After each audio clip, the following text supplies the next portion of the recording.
Bonjour, chers téléspectateurs. Très heureux de vous retrouver dans le cadre de cette émission dominicale sur votre chaîne préférée, Afrique Média. Deux sujets majeurs. Donc, nous allons essayer de faire un devoir d'inventaire concernant la politique étrangère du président français Emmanuel Macron.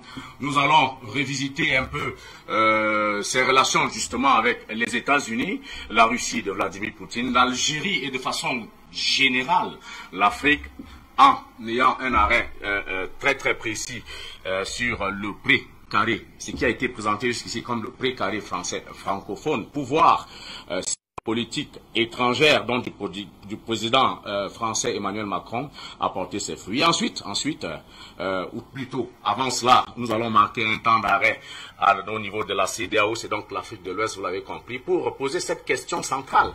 La CEDEAO est-elle déconnectée des peuples de ces pays-là? Quand on voit aujourd'hui les décisions très critiquées, non seulement par une certaine élite, mais de façon générale par la population, non seulement de l'Afrique de l'Ouest, mais de l'Afrique en général, quand on voit ces décisions de la CEDEAO qui sont critiquées, alors on se demande pour qui, pour quel peuple, pour la CEDEAO prend-elle ces décisions, et vous posez dans la question centrale de savoir, est-ce que finalement, cette CEDEAO qui est représentée par ce que qu'on appelle le club des chefs d'État, si cette CEDEAO-là, disais-je, n'est donc pas déconnectée des peuples, notamment donc de leurs aspirations profondes.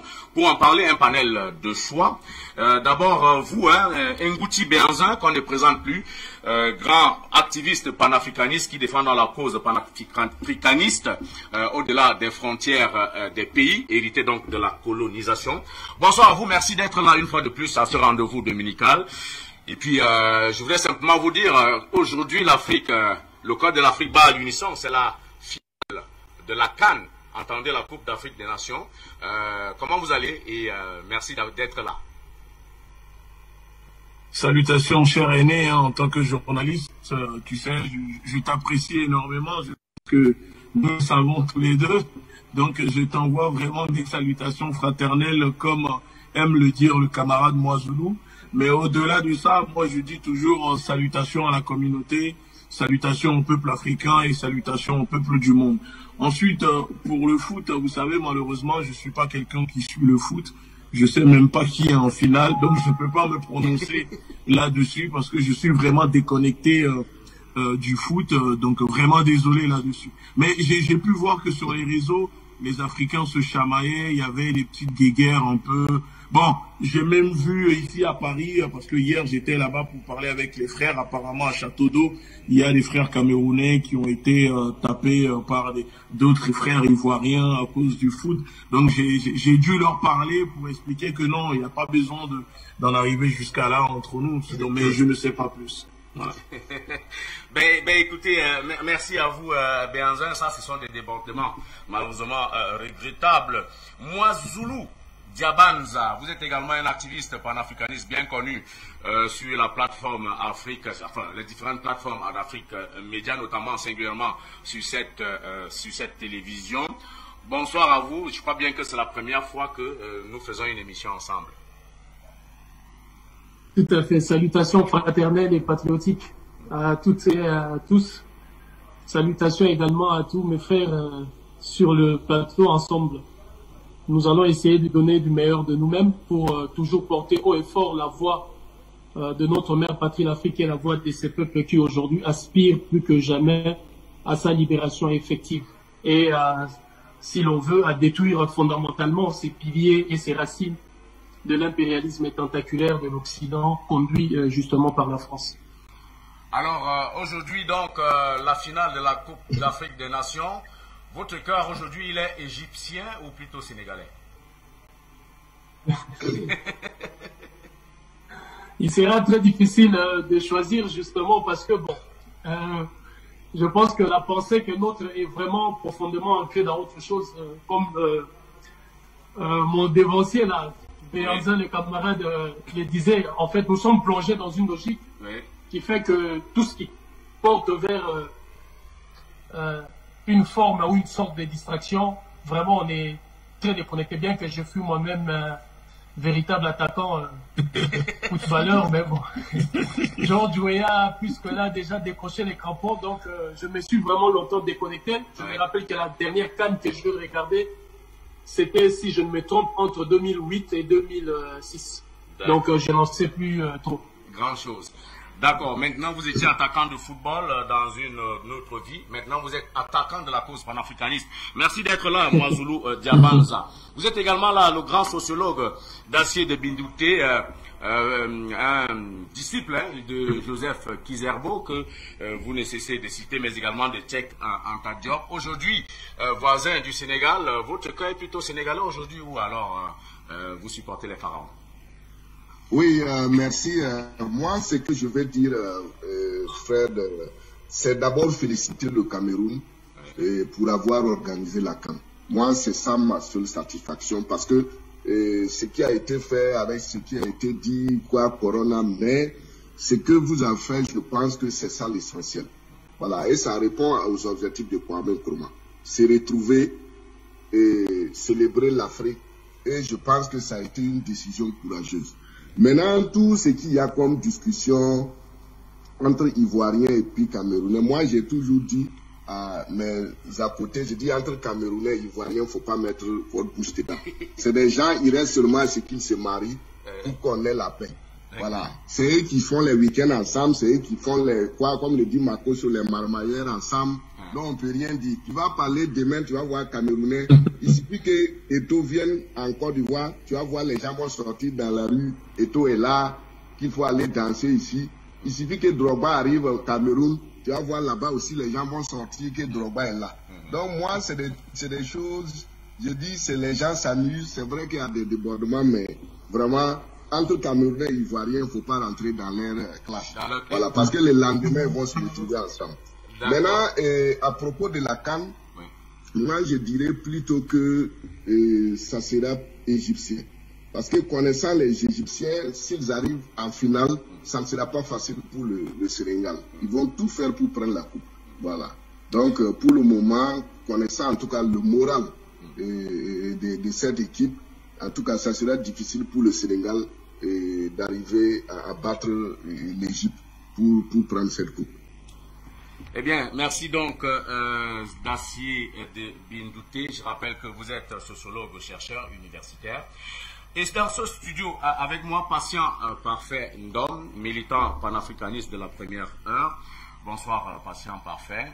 Aujourd'hui, donc, c'est l'apothéose de la CAN. En tant que mouvement militant panafricaniste, vous devez être satisfait du déroulement. Êtes-vous satisfait du déroulement de cette compétition?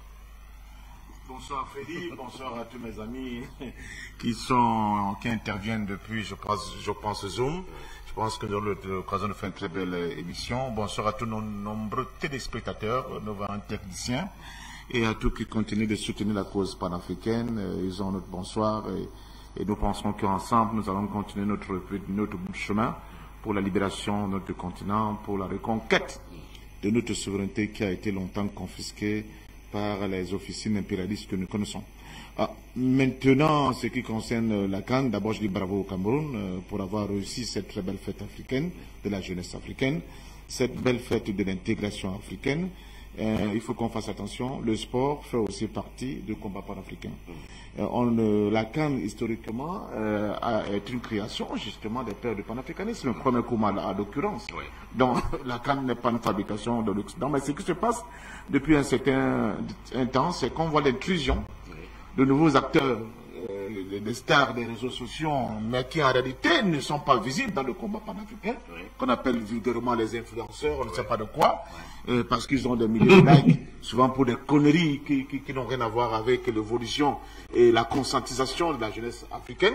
Et j'ai l'impression que nous, les panafricains, nous leur avons abandonné complètement ce secteur extrêmement important, qui draine des millions et des millions de jeunes qui regardent leur clash, n'est-ce pas? Et nous on dit on s'en fout. Non, toutes les révolutions se sont construites aussi. J'appelle ça la lutte sur tous les fronts. Il n'y a aucun domaine qu'on doit négliger. La culture, la politique, l'économie, le sport, nous devons être en plein dedans. Le Cuba, on l'a vu avec ses sportifs, c'est que le type de diplomatie qu'ils ont pu mener pendant la lutte pour les libertés civiques aux États-Unis. Vous vous souvenez, n'est-ce pas, du pont levé. Donc, il ne faut pas que les panafricains fassent comme si le sport était surtout ce point de distraction. Il faut que nous rentrions dedans pour influencer la marche, n'est-ce pas, de cet aimant qui capte sur l'attention de notre jeunesse et le transformer en notre faveur. Et pour cela, je tiens à féliciter un jeune Africain qui s'est battu pour que ces canaux puissent avoir lieu, alors que les Occidentaux avaient déjà un projet pour l'éliminer. Il s'agit justement de Goulado Kameno, aujourd'hui président de la Fédération camerounaise de football. Samuel Eto'o, fils, dit merci Samy pour ce que tu as fait, pour le bonheur que tu nous as apporté, mais surtout pour des batailles. Maintenant, même en interne, son élection en tant que footballeur à la tête de la fédération ne fut pas facile. Il faut que les amis il a cassé en réalité une vieille culture des familles, soi-disant dominante de la politique dans nos pays, et lui, comme un enfant, ce n'est pas parce qu'il est footballeur qu'il a eu le succès qu'il a eu, mais un enfant de Nobel.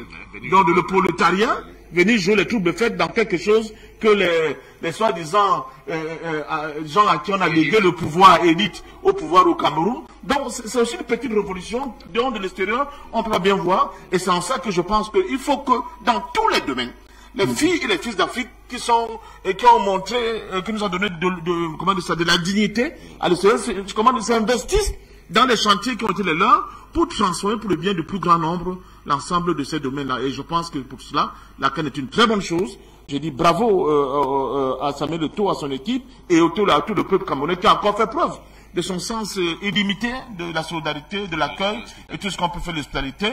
Je pense qu'aujourd'hui, les gens seront pleins au foot, au stade. Ce n'est pas parce que nous avons été éliminés, 50 ans après, la malédiction est revenue. Vous savez qu'en 72, le Cameroun avait toujours été sorti en demi-finale, et il a pris la petite finale, 5-2 contre le Zaïre. Bon, c'est ça aussi la vie. Mais une chose est vraie, les jeunes Africains doivent se tenir la main dans tous les domaines.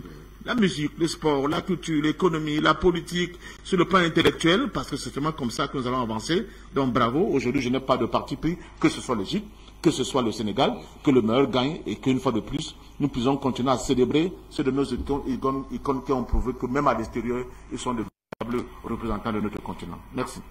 Eh bien, merci. Voilà une véritable profession de foi. Les jeunes panafricains, les jeunes africains tout court, doivent donc investir tous les milieux qui comptent, culture, afin d'imposer, en tout cas, au moins de partager leurs valeurs dans ce domaine-là. Évidemment, ce n'est pas le sujet principal. Nous allons donc entrer de plein pied et sans transition dans le premier sujet. Nous avons 2 heures de temps pour décortiquer ces 2 thématiques.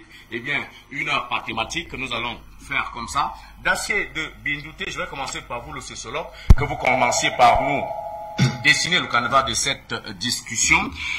Donc, cette journaliste française, très connue, très respectée dans son parti, dans sa patrie, la France, qui dit donc, grosso modo, c'est une sorte de résumé, la vraie leçon, dit-elle, de la politique étrangère de Macron est que la France apprend les limites de sa puissance. Comment est-ce que vous entendez cette réflexion, ce propos? De m'associer au débat du jour. Et je pense que cette phrase, elle veut dire tout simplement que la France doit savoir que, en tout cas, son temps est fini. Et la France a atteint ses limites. Et c'est fini pour la France. Parce que pourquoi? Quand vous regardez actuellement, c'est pas seulement la France, c'est la politique, toute la politique occidentale qu'il faut essayer d'analyser dans ce contexte-là. Et quand on parle de la politique occidentale, vous savez que la France est au premier plan des questions impérialistes, des questions coloniales. Parce que la France ne peut pas survivre sans, en tout cas, cette approche impérialiste. Et l'Occident va suivre ce que la France fait, parce que tout simplement, tant que la France n'aura pas quelque chose à mettre sous la dent, la France va mélanger tout le monde occidental. Ça, c'est dans la culture et dans l'histoire française. Et une fois, j'ai fait le bilan ici et j'ai dit, depuis, il faut se rappeler que depuis Machiavel disait à ses contemporains de faire attention à la France. Et quand vous regardez en Occident, c'est la France qui est en bas, parce qu'elle ne vit que de rapine. Elle ne vit que de l'impérialisme. Donc, c'est que la journaliste dit, c'est pour dire tout simplement que le temps de la France est fini.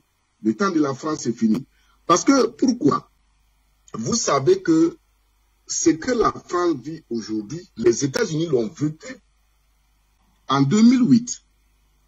Avant que Obama ne vienne au pouvoir, les États-Unis étaient finis. Il n'y avait plus de respect. Partout dans le monde, on voyait les Américains comme des sanguinaires, des gens qui ont détruit le monde. Il n'y avait plus d'image positive pour les États-Unis. Mais quand Obama est arrivé, c'est Obama humainement qui va revigorer les États-Unis. Vous avez vu partout où il est passé, il a eu un accueil chaleureux, il a redoré l'image des États-Unis. Et aujourd'hui, vous avez vu la fin en Afghanistan. Donc, en France, c'est exactement la même chose. Mais, moi, je veux dire tout simplement que avec Macron, ils ont atteint des limites. Il faut dire que la France est finie parce qu'il n'y a plus par où tourner. En dehors de Macky Sall et de Alassane Dramane Ouattara en Afrique et le président nigérien sur lesquels ils peuvent s'appuyer, il n'y a pas trop de marge de manœuvre. Mais il faut faire attention parce que la France aussi ne peut pas finir. La France est une grande nation colonisatrice. La France est une grande nation franc-maçonnique. La France est une grande nation catholique. Donc tous ces éléments-là contribuent à sa puissance. Aujourd'hui, il y a combien de francs-maçons en Afrique? Il y a combien de catholiques, de chrétiens en Afrique? Intellectuellement, aujourd'hui, il y a combien d'Africains qui marchent sur la base des droits de l'homme et de la démocratie? Donc, fort de tout ça, il faut savoir que la fin de Macron, même si Macron ne gagne pas les élections, parce qu'on a notre sœur Christiane Taubira qui est en train de venir, si par exemple Taubira prend le pouvoir, vous allez voir que humainement encore, elle va revigorer la France et la France aura le dessus. Ça, il ne faut pas vous leurrer. Parce que ce qui s'est passé aux États-Unis avec Obama, la France va refaire la même chose avec Christiane Taubira. Donc, il faut savoir que Macron a atteint ses limites, mais ce qui est en train de venir, il faut que les Africains se préparent. Les Européens, malgré ce qu'ils font contre l'Afrique, ils savent très bien, intellectuellement, humainement, que l'Afrique a beaucoup de charges énergétiques. L'Afrique, humainement, a beaucoup de sagesse. Donc, qu'est-ce qu'il faut faire? Il faut exploiter tout ça. Ils ont des anthropologues, ils ont des historiens. Combien de chercheurs européens? Aujourd'hui, si tu veux faire des recherches sur l'Afrique, en anthropologie, sociologie, linguistique, il faut aller en Europe. Ils ont toutes nos données. Donc, ils savent comment aussi répartir de façon des plus belles. Donc, aujourd'hui, il est clair que la France a atteint ses limites, mais moi, je suis en train de penser l'après-Macron, parce que avec tout ce qu'on voit sur les terrains, ce sont ces Africains-là qu'on va activer. Ils vont venir redonner encore le pouvoir à la France, et même ils vont encore terrasser un président, parce qu'à chaque fois qu'un président vient en France ou aux États-Unis, il faut qu'il arrive à détruire un pays pour prendre la richesse. Vous avez vu avec Obama ce qu'ils ont fait à la Libye. Qui aurait cru que Obama allait accepter qu'on vienne faire de telles interventions en Libye? Ça a été fait. Donc, vous voyez aujourd'hui ce qui se passe. Ce qui se passe en France, ils vont encore envoyer des Africains et c'est eux qui vont venir. C'est pas fini. Voilà. Donc, moi, je pense que actuellement, Macron a eu beaucoup d'échecs et c'est normal. Parce que aujourd'hui, quand on voit les valeurs que l'Occident défend, c'est normal que l'Occident s'écroule. Parce qu'il ne faut pas avoir peur de le dire. Humainement, l'Occident n'a rien à apprendre à l'humanité, pas à l'Afrique surtout. Bon, on a pris un jeune, des gens qui ont rejeté la famille, des gens qui ont rejeté la fécondité, des gens qui rejettent les enfants, des gens qui rejettent tout d'un point de vue humain. Et ce sont ces gens-là qui vont présider au destiné d'un pays. Et qu'est-ce qui se passe? Dans leur propre pays, ils savent qu'ils ont besoin de main-d'œuvre, ils ont besoin de gens pour travailler, mais humainement, ils ne dégagent rien de positif. Donc, c'est pas sûr que cet enfant-là, ce monsieur-là, cette personne-là, cet individu-là puisse grandir un pays. Parce que la question d'État, c'est une question d'abord de fécondité. Voilà. Donc, aujourd'hui, ce que la France a fait, ils vont l'apprendre. Mais comme ils pensent que c'est le milieu franc-maçonnique, les musées rosicruciens, qui sont les meilleurs milieux pour humaniser quelqu'un, des gens qui ne peuvent même pas attraper quelqu'un amené dans une forêt et tasser des plantes pour les soigner. Et on dit que c'est des prêtres, c'est des maîtres, que c'est des illuminés. Bon, ça dépend de qui on est. Moi, en tant que sociologue, en tant qu'anthropologue, en tant qu'initié, quelqu'un qui ne connaît même pas les animaux, il ne peut même pas définir le totémisme. Comment ces gens-là peuvent présider à la vie d'une société? Donc, aujourd'hui, ils sont en train d'apprendre qu'ils ont des limites. Ils doivent savoir que leur système, c'est fini. Ils doivent savoir que leur système, ça ne marche plus. Et ils doivent savoir qu'ils doivent revenir vers l'humanité africaine pour se relancer. Parce que actuellement, la France a tout perdu. Les questions des droits de l'homme ne dérangent plus, comme on appelle, n'influencent plus personne. La question de démocratie n'influence plus personne. Et la France, aujourd'hui, partout a des problèmes à cause de ce monsieur qu'ils ont amené, qui ne fait pas comment on appelle, de louange de la fécondité. On a vu comment Macron a défendu les questions LGBT. Donc, humainement parlant, d'un point de vue initiatique, quelqu'un ne peut pas être dans cette vision et respecter le monde. On a vu comment il a humilié l'Afrique, qu'on fait trop d'enfants. On fait trop d'enfants. Nous, c'est normal. Nos ancêtres n'ont pas eu de Dieu d'amour. L'Afrique a fait le culte de la fécondité. Et quand vous regardez dans les antiquités libyennes et égyptiennes, on a le dieu Min, qui est le dieu de la fécondité. Partout, on a célébré la fécondité. Ce qui fait la vie humaine, c'est l'homme lui-même. C'est la première richesse de l'humanité, c'est l'homme lui-même. Mais si votre richesse, c'est le matériel, l'argent, l'or, les diamants, il ne faut pas venir humilier les gens qui font trop d'enfants. L'Afrique fait d'enfants. L'Afrique ne demande pas à quelqu'un de venir nourrir ses enfants. Donc, on a eu trop d'humiliation. Et moi, je pense que, humainement parlant, on ne doit pas pleurer la France. On ne doit pas s'inquiéter de ce qui arrive en France.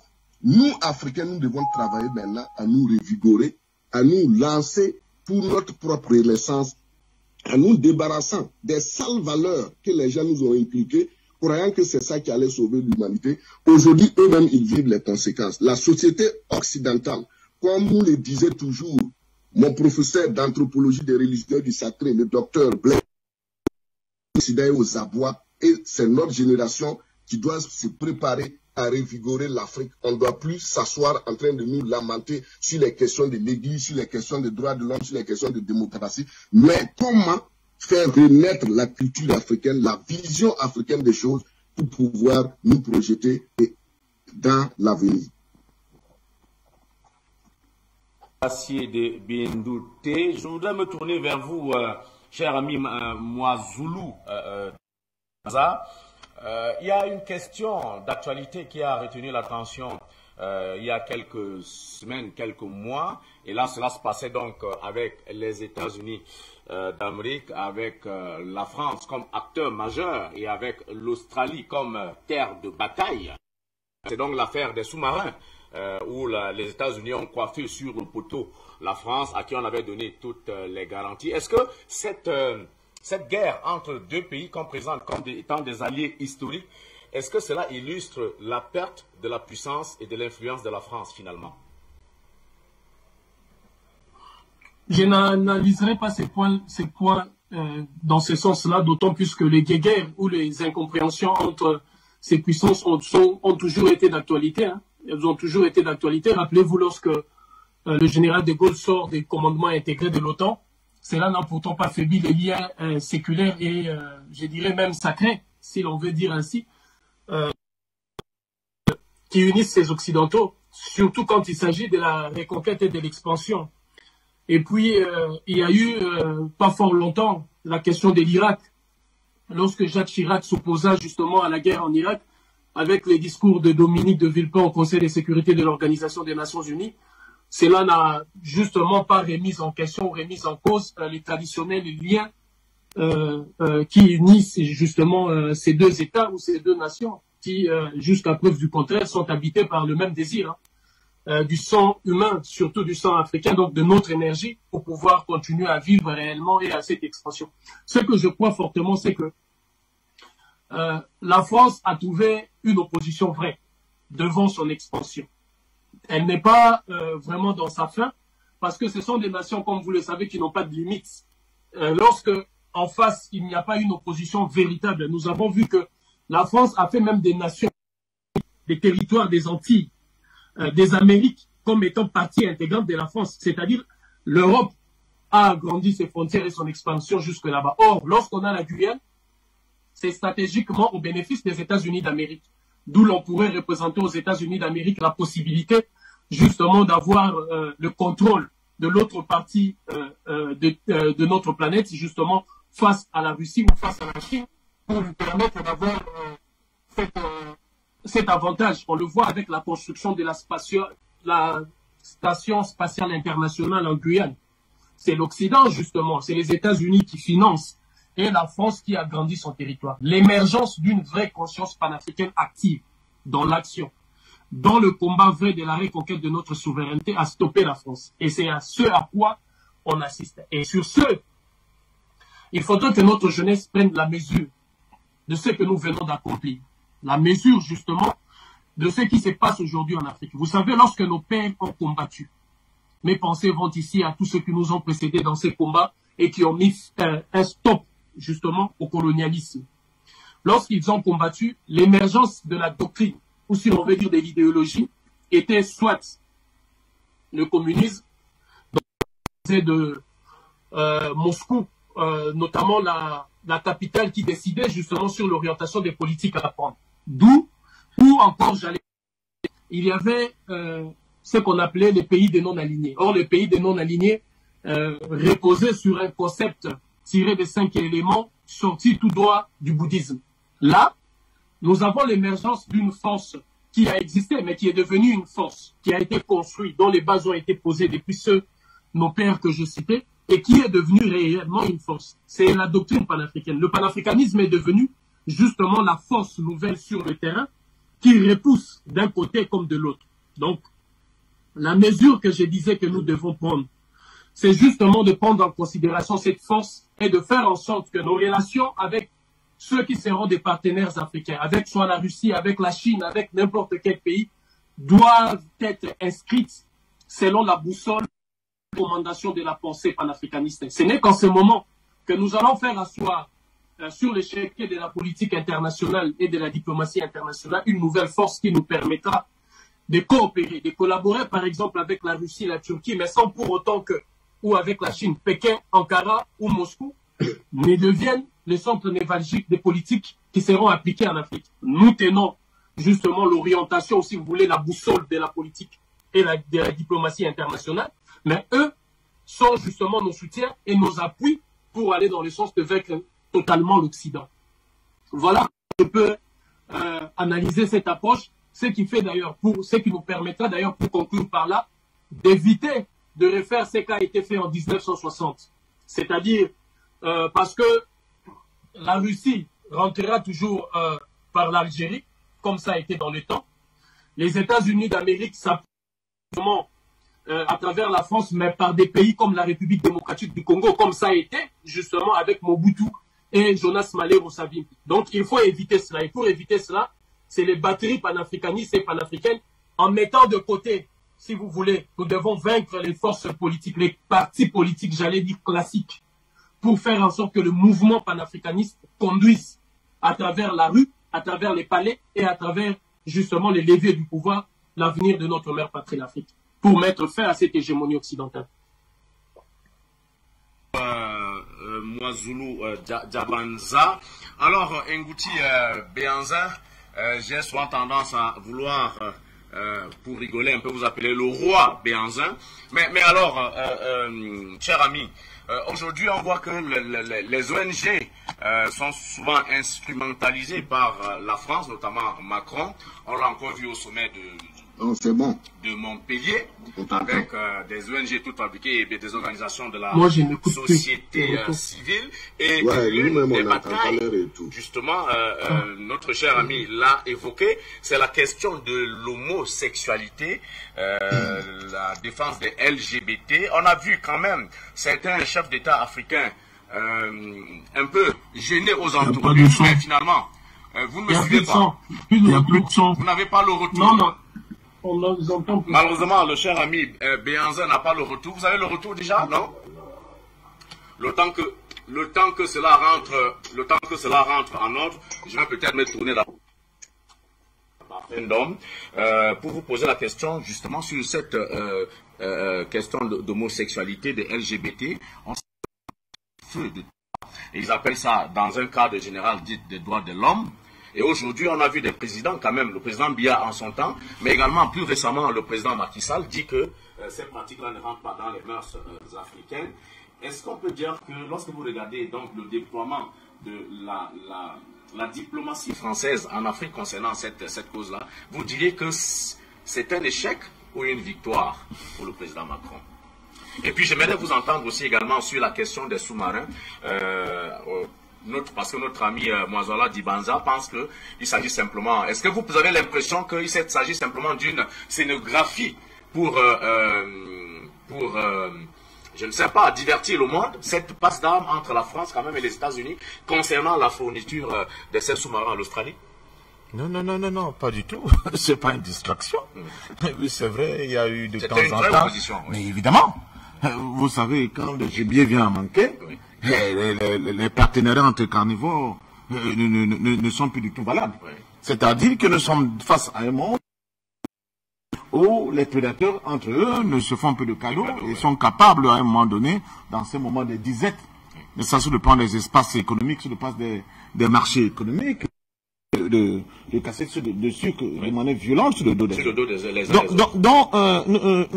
et ça montre la violence du système capitaliste en réalité, qui n'a pas beaucoup d'amis, et parce que les élites coalisées, n'est-ce pas, de ce conglomérat de la finance internationale, à un moment donné, ils se disent, mais c'est pas possible, nous sommes en difficulté, la Chine nous taille des croupières sur le plan économique, nous prend presque l'ensemble de tout ce qu'on avait comme entreprise qui nous donnait de l'argent ici. La Russie monte en puissance par rapport au complexe militaro-industriel et nous prend des parts de marché non négligeables.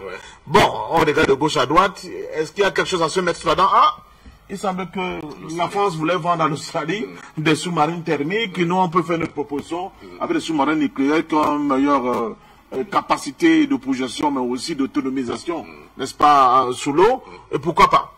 De toute façon, que Paris a cherché ailleurs, nous on veut ce marché, parce que les temps sont devenus durs. Arrêtez, c'est comme ça qu'il faut voir ça. C'est cette compétition qui se projette et qui avait souvent l'Afrique comme ventre mou de cette grande géopolitique.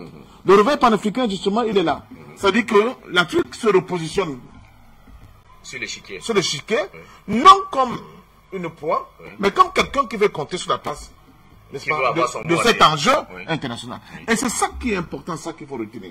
Donc à partir de ce moment-là, je peux vous dire que de plus en plus, ceux qui étaient hier des proies risquent de devenir des prédateurs demain. Donc maintenant, humainement, quand on parle du panafricanisme, on dit c'est un humanisme. Qu'est-ce que nous contestons? Nous contestons ce système économique qu'on a ce capitalisme néolibéral sauvage, barbare et violent, parce qu'il déshumanise totalement l'être humain. Ils déshumanisent totalement l'être humain. Et ils poussent des peuples, des pans entiers de l'humanité vers les confins de la pauvreté, de la misère de manière endémique, mais aussi de l'insulte, mais aussi de ravalement au rang de la bête, pratiquement. Et c'est ce que nous refusons. Nous disons que non, il peut y avoir de meilleures coopérations sur le plan mondial, de telle manière que ce ne soit pas les happy few, ces films-là, qui sont au sommet de la pyramide sociale sur le plan mondial, qui continuent d'engranger des bénéfices hors pair. On nous a créé le Covid là. On vous dit pendant le Covid, la frange de la population mondiale, qui est parmi les plus riches, les happy few dont je parle, ils se sont enrichis terriblement. Et la misère a commencé à gagner des pans entiers des sociétés de France qui ne connaissaient pas cette misère. Bon, nous sommes habitués, nous sommes nés dedans, on patauge dedans depuis notre naissance. Mais d'où cette crispation de certaines franges même de la société occidentale. Et ces explosions que vous voyez de gauche à droite. Donc, et là, M. Macron, à travers cette affaire LGBT que vous avez évoquée tout à l'heure, justement, c'est une arme sur le plan culturel de domination des faibles. Parce que quand vous entrez dans ce schéma-là, on ne parle de nouveau de l'homme, c'est normal. En fait, on vous enlève votre capacité de résistance. On vous enlève votre capacité de dire non, parce qu'on vous transforme en ce que vous n'êtes pas. Un homme qui est transformé en une femme, vous pouvez bien vous imaginer ce que c'est. Donc, c'est ça, ils veulent continuer de domestiquer, mais de soumettre nos élites avec ces pratiques.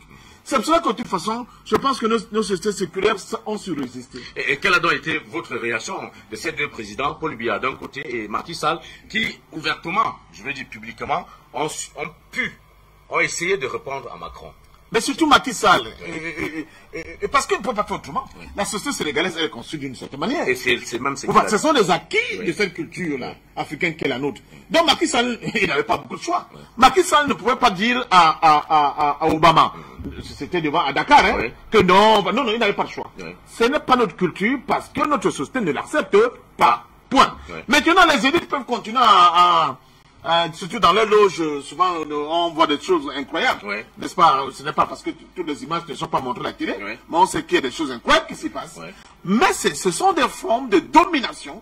On passe par des supposés, n'est-ce pas, enseignements ésotériques, des conneries comme ça qui veulent absolument rien faire et qui sont vides de sens, arrêtés pour dominer et pour soumettre, n'est-ce pas, des dirigeants qu'on veut placer à certains endroits dans notre continent. Donc, je crois sincèrement que cette compétition sera de plus en plus rude quand nous allons muscler davantage, j'allais dire, la demande, ce n'est même pas une demande, mais la résistance panafricaine. Chaque fois qu'on va la muscler davantage, effectivement, vous allez voir que de temps en temps, il y aura ces bisbilles à ces endroits.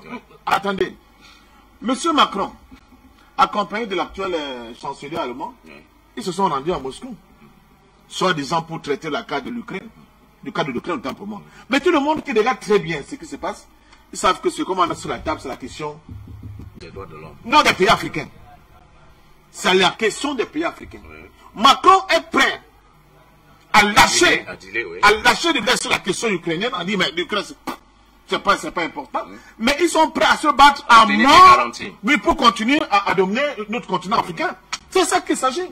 Et c'est là où nous devons être très vigilants. Quelle devrait donc être la réponse de l'Afrique? La réponse de l'Afrique, c'est de soutenir ceux qui se sont déjà rébellés. C'est le cas du Tchad, pardon, de la Centrafrique, c'est le cas d'Assimi Goïta et son équipe au Mali. Les soutenir, renforcer ce soutien. Et créer, par le bien, tout à l'heure, je crois que c'est Béanzé n'a pas encore parlé, c'est moi celui qui en parlait. Oui, ces organisations, on doit s'organiser encore davantage. On ne doit laisser aucun pan qui peut nous apporter des troupes, soit disant parce que c'est pas important. Allons là où les jeunes vont, parce que c'est la jeunesse qui va faire ces batailles, et essayons de les conscientiser pour qu'ils comprennent le sens des enjeux de cette affaire-là et nous apporter des troupes justement pour muscler les jeunes et ne pas permettre que les choses continuent de se passer comme elles se passent. Donc je pense sincèrement que nous sommes encore dans cette phase-là. Je dis que nous sommes debout, on titube peut-être, mais nous sommes déjà debout. Il faudra qu'on soit capable d'avoir tout le bon sens qu'il faut, ne peut tituber et reprendre notre marche en avant, comme nos pères fondateurs nous ont légué ce combat-là. Et frère, je peux vous assurer que pour l'instant, nous sommes sur la bonne voie, à condition qu'on continue de mettre en place des organisations qui iront en droite ligne par rapport à cette demande. Merci à vous, patient parfum d'homme. Je vais revenir à vous. Manifestement, notre ami Ngouti Béanzin n'est pas encore ces questions. Vous m'écoutez? Vous avez le retour maintenant? Non, notre ami Béanzin n'a toujours pas le retour. Bon, quand cela ne tienne, j'espère que les problèmes techniques avec Ngouti Béanzin vont se résoudre très rapidement parce qu'on aimerait bien l'entendre sur ces questions. Je reviens donc à vous, mon cher sociologue Dacier de Bindouté. Je sais que vous avez des choses à dire. On a un problème de son. Oui, pardon? On a un problème de son, il n'y a pas de retour ici. Ah d'accord, il y a le son. Bon, tant pis, on va faire sans le son, hein, mon ami. Voilà, donc, je voulais vous interroger maintenant quand même sur le cas de l'Algérie où on voit la France, enfin l'Algérie souffle le chaud vis-à-vis de la France. La question est connue, c'est ce contentieux historique. Nous tous, on n'a pas de retour. Ouais. Oui? Il n'a pas de retour. Malheureusement, il n'a pas de retour. Ah, la question de la technique, quand ça ne veut pas, parfois, vraiment, ça ne veut pas. Je vais d'abord me tourner vers vous, Dacier de Bindouté. Je sais que vous mourrez d'envie dire une ou deux choses sur les deux questions qui viennent d'être posées à vos deux co-panélistes. Je vous donne le soin d'y répondre, mais justement de répondre sur la question concernant l'Algérie. On voit que c'est une question qui est loin, très loin d'être réglée et où la France se casse régulièrement les dents. Ce n'est pas seulement Macron. Macron, est-ce qu'on peut dire qu'il a échoué, enfin, qu'il n'a pas réussi là où tous ses prédécesseurs ont échoué, c'est-à-dire sur l'Algérie?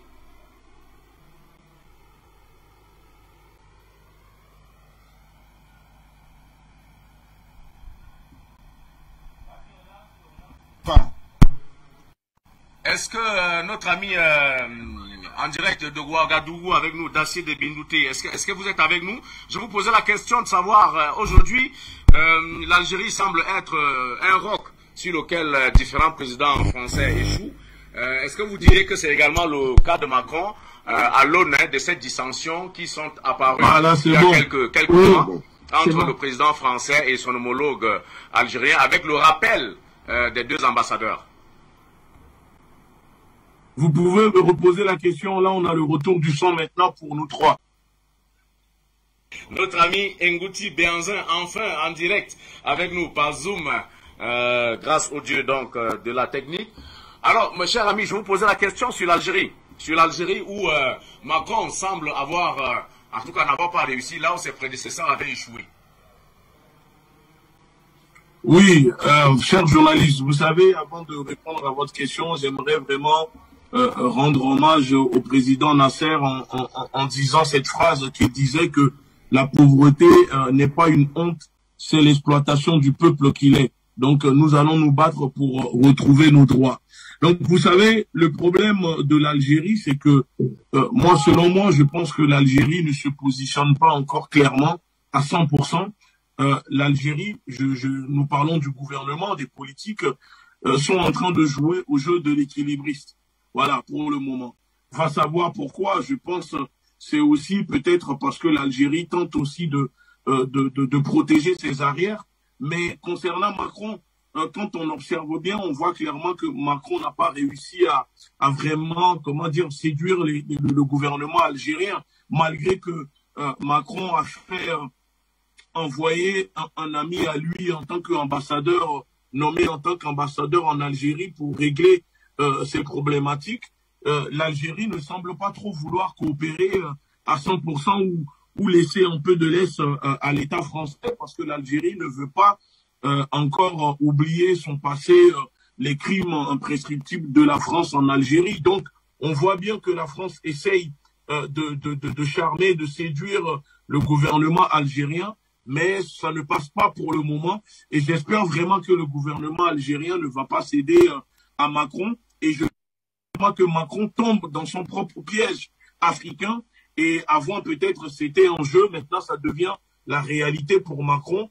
Et il faut que ça continue comme ça. Et nous disons au gouvernement algérien de se rapprocher encore plus à 100% vraiment avec le gouvernement malien et d'autres pays, d'autres gouvernements sur le continent qui veulent se défaire de l'emprise, de l'impérialisme, de l'hégémonie française dans leur pays. Et c'est le moment pour les pays africains vraiment de s'unir et de créer une alliance aussi pour contrer tout cela. Merci infiniment. Dacier Dabinouté, on voit bien que la politique étrangère de Macron peine à imprimer ses marques, notamment sa tentative de rapprochement avec la Russie n'a pas marché. Le président Vladimir Poutine, semble-t-il, est imperméable aux pressions entre guillemets amicales de la France, mais également de l'Union européenne. Les mêmes promesses d'Emmanuel Macron au Liban pour le retour à la vie normale, politique, ça ne marche pas. Différents gouvernements se sont donc sabordés. On le voit également dans une impasse au Mali. Nous allons en discuter pleinement également, mais surtout aussi au niveau de l'Algérie, ça ne marche toujours pas. Il a essayé au Rwanda, ça ne marche pas non plus très fort. Franchement, est-ce qu'il y aurait quelque chose que le président Macron aurait réussi dans sa politique internationale, selon vous? Merci. Moi, je pense que Macron a réussi parce que, quelque part, parce qu'ils sont dans une logique impérialiste. Quand vous regardez la conférence qu'il a organisée à Montpellier, c'est une réussite du point de vue colonial. Vous voyez, vous prenez sa visite à Ouagadougou, c'est une réussite du point de vue colonial. Voilà. Donc, le problème, le véritable problème qu'il faut essayer de voir, c'est la France elle-même. La France n'a pas une bonne culture. Elles ont une très mauvaise culture politique. Et ça se voit aisément maintenant depuis Hollande. Hollande a fait un mandat. Il n'a pas pu tenir. Sarkozy est venu. Un mandat. Il n'a pas pu tenir. Voilà Macron aussi, un mandat. Et les trois présidents, il faut voir aussi d'un point de vue familial les problèmes qu'ils ont eus. Les problèmes qu'ils ont eus. Donc, les problèmes sont allés de façon crescendo. Mais ce n'est pas de leur faute. Ce n'est pas de leur faute. C'est le changement naturel des choses. Parce que pourquoi? Voici un pays qui a tout. La France a tout. La France a le pétrole qu'elle exploite gratuitement. La France a l'uranium. La France a tout avec ses colonies. Mais pourquoi la France n'arrive même pas à se hisser comme première puissance de l'Europe? Quand vous prenez les Allemands ont quoi? Mais la France a tout. Le seul pays de la Côte d'Ivoire seulement, ils ont exploité de façon anonyme le pétrole ivoirien durant combien d'années? C'est Gbagbo qui est venu dire non, on a du pétrole, on l'exploite du pétrole. Mais où la France met tout cet argent? Où la France met tous ses moyens? Donc, il faut comprendre que la nomenclature politique française n'a pas une bonne culture, n'a pas une bonne éducation. Quand vous prenez des pays comme l'Allemagne, l'Angleterre, l'Italie, ils ont quoi aujourd'hui d'un point de vue colonial, avec les colonies? Mais la France vient exploiter tout. La France a les chemins de fer qu'elle exploite gratuitement. Mais finalement, où vont tous ces moyens? Donc, c'est une logique dans leur propre piège, c'est une logique dans leur propre culture. Maintenant, réussite, ils ne peuvent pas réussir parce que la France, dans leur culture politique, dans leur éducation, c'est des racistes, c'est des impérialistes, c'est des colonialistes. Ils n'ont d'égard vis-à-vis des autres. Pas de respect, ils viennent en colon, s'arrêter, parler de leur histoire glorieuse. Voilà, vous devez nous... Ça ne marche plus. Ça ne marche plus. Nous sommes face à une génération qui voit les choses autrement. Nous sommes face à une génération, comme le dit Michel Gou, le comédien Michel Gou, qui n'a plus peur des Blancs. Comment maintenant la France, dans son arrogance, dans ses comportements coloniaux, réussir? Non. Mais Macron a réussi à charmer l'Afrique, a réussi à poser toujours des actes coloniaux. Maintenant, face à l'Algérie, ça ne peut pas marcher parce que la France ne veut pas effacer son passé colonial. La France veut ça, et c'est normal. Je ne suis pas du tout contre la France pour ça. Parce que les gens sont en train de lutter pour leur propre survie. Il n'y a pas de morale à dire que non, ils doivent... Non, c'est leur propre survie. C'est comme ça on les a éduqués depuis l'ENA, depuis la formation de l'État français. Comment vous devez vous comporter pour que la France ait des intérêts, la France défende ses intérêts. Et c'est normal qu'ils n'ont pas de morale. Maintenant, avec la Russie ne peut pas se donner à ces jeux-là. Parce que l'Europe a toujours trahi la Russie. La Russie, aujourd'hui, est l'ennemi numéro 1 de tout le monde occidental. Donc, il y a des choses que la Russie ne va plus permettre. Et le cas libyen a donné une définitive leçon à la Russie. La Russie a tout compris maintenant. Et la Russie ne fera plus de concessions pour se laisser trahir encore. Vous prenez le cas malien. Le cas malien, ça fait combien d'années la France est là-bas? Et vous, les Français sont minables d'un point de vue intellectuel, d'un point de vue humain. Les politiques français n'ont aucune éducation humaine. Je dis bien aucune éducation. Comment un homme politique français peut se permettre au XXIe siècle, devant les médias, de s'arrêter pour dire qu'il y a 53 Maliens qui ont perdu, 53 Français, ou bien c'est 58 soldats français qui ont perdu leur vie pour défendre le Mali, alors que le Mali les humilie. Mais la France est mal éduquée. Les politiques français sont mal éduqués. La France oublie ça aujourd'hui devant l'humanité. La même France que l'Afrique a sauvée, la première et la seconde guerre mondiale, ça je mets ça en parenthèse. Ça ce n'est rien. Les gens pensent même que c'est ça, c'est là-bas même que les Africains ont lutté pour sauver la France. Mais la même France a conduit des Africains, a pris des Africains pour aller combattre les Algériens. La même France a fait la guerre d'Algérie avec des Africains. Moi, je connais toujours des grands-pères qui sont toujours vivants, qui ont fait la guerre d'Algérie. La France a utilisé des Africains pour aller au Vietnam, en Indochine. Et les politiques français se permettent aujourd'hui de s'arrêter devant toute l'humanité pour dire que non, 53 soldats sont morts. Laquelle guerre que la France a créée de toutes pièces au Sahel, et le Mali paye la France pour qu'elle puisse venir encore le combattre. Et les Français se permettent. Quand vous prenez la Première Guerre mondiale, combien d'Africains, pas seulement qui sont morts en Europe, hein, la capture même des gens pour les faire soldats pendant la Première Guerre mondiale, a tué combien de gens sur le terrain? Au Burkina Faso, il y a eu ce qu'on appelle la guerre Bani-Volta. C'est le recrutement pour envoyer des jeunes en France pendant la Seconde Guerre mondiale qui a créé la révolte de ce qu'on appelle la guerre Bani-Volta. J'ai un ouvrage ici sur ça. Mais la Seconde Guerre mondiale, comment on a envoyé, comment il s'appelle, Lamine Gueye, non, le premier député noir, là, sénégalais, là. Comment il s'appelle, c'est un certain Gueye, c'est lui qu'on a envoyé pour mobiliser les gens.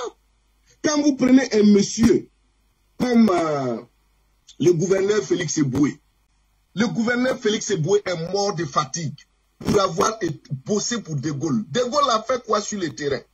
Après son discours, c'est les Africains qui se sont mobilisés. Le gouverneur Félix Eboué en tête. Le gouverneur Félix Eboué est mort de fatigue pour avoir tellement bossé. Aujourd'hui, des hommes politiques français mal polis, mal éduqués, viennent s'arrêter devant le monde pour dire qu'il y a 58 soldats maliens tombés au Mali et que le Mali doit les respecter. Et nous qui avons libéré la France par 2 fois, et pire, la France ne les a même pas donné l'argent qu'il faut. Moi qui vous parle, Fred Bombou, mon père est ancien combattant.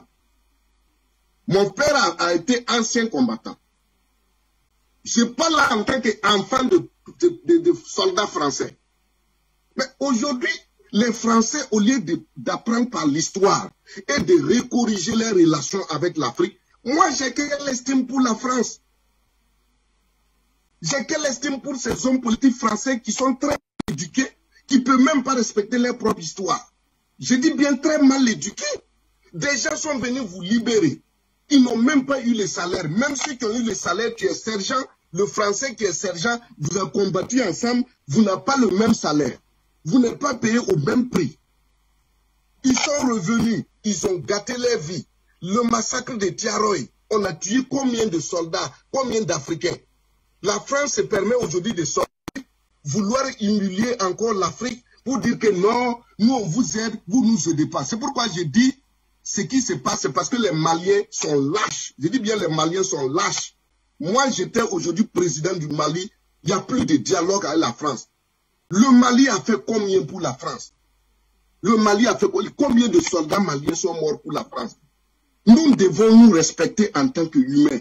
Nous devons nous respecter en tant qu'État. Nous devons nous respecter en tant qu'amis, en tant que personnes qui ont eu, à un moment donné, une histoire commune. Mais si les gens sortent du point de vue raciste, du point de vue colonial, pour nous traiter comme des bons à rien, alors que c'est grâce à nous que vous vivez, moi je ne pense pas qu'il y ait d'estime. Et aujourd'hui, je pense que c'est l'Afrique qui doit prendre ses responsabilités. Malheureusement, par le biais du christianisme, de la colonisation et de l'école, des connaissances qu'on a de façon, les bribes de connaissances qu'on a, l'Africain n'est plus mentalement libre pour prendre ses responsabilités. Sinon, moi, personnellement, je dis bien, à l'heure où nous parlons, les politiques français, les hommes politiques français sont des mal polis, des mal éduqués, qui n'ont pas respecté du tout leur propre histoire, ni l'histoire de l'humanité. La guerre qu'ils ont eue entre eux Européens, en quoi les Africains avaient quelque chose à voir dedans? Nous, on avait quoi avoir dedans. Ils sont venus manipuler les gens, tuer les gens. Attendez en direct que je vous montre l'ouvrage. Voici l'ouvrage qu'un Burkinabé a publié, la guerre du Bali-Volta, 1915-1916. C'est ça qui a inspiré le roman de Nazi Boni Crépuscule des temps anciens, où le recrutement des militaires, des jeunes pour envoyer en France pendant la Première Guerre mondiale, a révolté le pays Bouaba. Parce qu'on prenait tous les jeunes par la force. Et les gens se sont révoltés. Aujourd'hui, les historiens africains, les intellectuels africains, les politiques africains, personne, les gens se taisent pour laisser la France, les hommes politiques français se comporter comme ça. Est-ce que vous avez vu un jour, la France est dans la logique de recorriger la mémoire? L'Italie avait présenté ses excuses à la Libye. La France s'est levée, la France était révoltée. Que pourquoi l'Italie n'a pas parlé de ça à l'Union européenne et ensemble ils vont se concerter. Donc aujourd'hui, moi je pense que on ne peut pas parler de réussite. Les gens sont dans leur logique coloniale. Je dis, je ne les condamne pas.